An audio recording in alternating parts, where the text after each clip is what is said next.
So again, the bank statement balance as of June 30th provided from the bank was $8,997. To that, we add outstanding deposits. What is an outstanding deposit and why are we adding it? In this case, it's in the amount of $2,500. So let's assume that LE Dance Company received a check from a customer on June 30th in the amount of $2,500.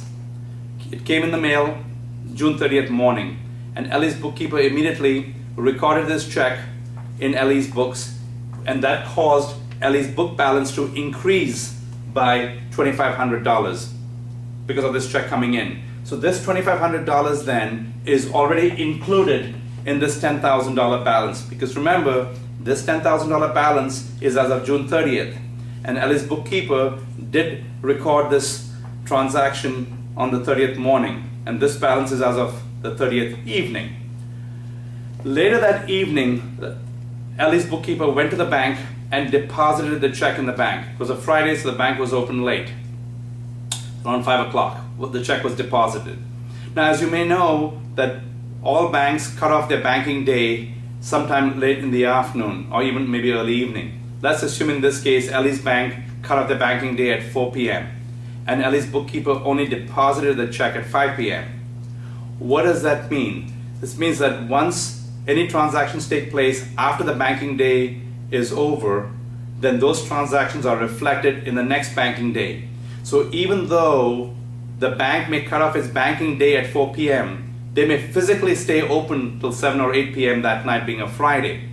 But any transactions that take place after the banking day, in this case, hypothetically after 4 p.m., would be reflected in the next banking day. And the next banking day typically is a Monday, not a Saturday, not a Sunday. So as far as the bank is concerned, LE Dance Company made this deposit on Monday, July 3rd, not in June. Therefore, that $2,500 is not reflected.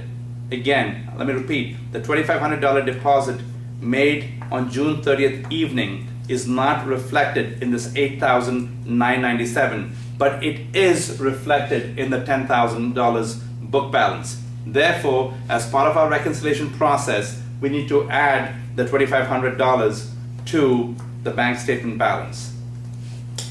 Next, we see a bank error of $28 that's being added. So let's assume that as part of the reconciliation, we found that the bank had made an error where they had processed a check belonging to another company, Ellis Manufacturing. They processed that check against LE Dance Company's account. In other words, they had taken out $28 out of LE's bank account for a check that did not belong to LE, but belonged to Ellis Manufacturing Company. So the bank is going to correct that error next month. But as of this month, to keep our record straight, we are going to add the $28 back to our bank statement balance to bring it in line with our book balance. So that's the rationale for this bank error here. Then let's look at the deductions. On the deduction side, we have outstanding checks for $1,200. What is an outstanding check? Well, let's assume that LE Dance Company wrote a check to Verizon Telephone Company on June 29th in the amount of $1,200 to pay their phone bill. So on June 29th itself, LE's bookkeeper reduced her book balance by the $1,200 when the check was issued. However, the check was mailed and Verizon did not receive the check till maybe July 5th, possibly, and then went and deposited the check on July 6th. So Verizon deposited LE's check on July 6th, and so the money only came out, this $1,200 only came out of LE Dance Company's bank account on July 6th.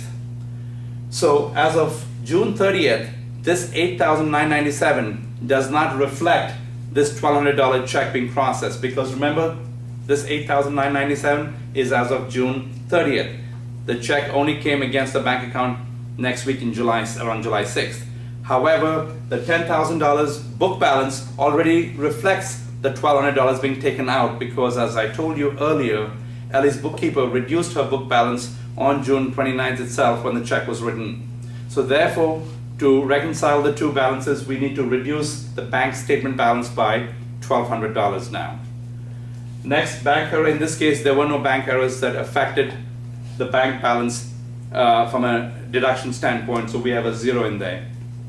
Go through the math and we end up with 10,325 as our adjusted balance, as our true cash balance. Does this number sound familiar? Certainly it does, because that's the same number we arrived at when we were making the adjustments here to the book balance. So going back to what I said earlier at the start of the discussion, one of the reasons why we do the reconciliation is to come up with our true cash balance. So in this example, our true cash balance was neither the book balance nor the bank balance, but it's an entirely different number. Okay, now that we've gone through the mechanics of the bank reconciliation, let me talk a little bit about errors and some adjustments that we need to make. First, let's do the errors. When you're reviewing the data and you see that there's an error situation, I'm going to give you two guidelines to help you. The first guideline is who made the error. So you have to review the data and determine who made the error. And you only have two choices, either the bank or the depositor. Next, you ask yourself, what was the effect of this error on the balance? Which balance are we talking about? Well, the balance that you're referring to in guideline number 2 is based on your answer in guideline number 1. So for instance, in guideline number 1, if you said that the bank made the error, then in guideline number 2, you're looking at the effect of the error on the bank balance. And conversely, if the depositor made the error in guideline number 1, then you're looking at the effect of the error on the depositor's balance, the book balance, in the guideline number 2. So keep those two things in mind to help you with handling error situations on the bank reconciliation.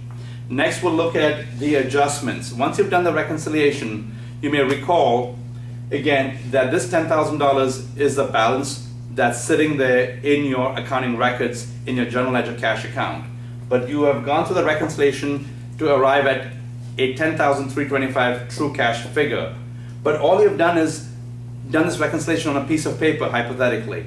So just doing the reconciliation does not magically change your book balance. The only way you're going to change your book balance is by going through and making a series of adjustments in your accounting records. For you accounting majors, you'll be making adjusting entries.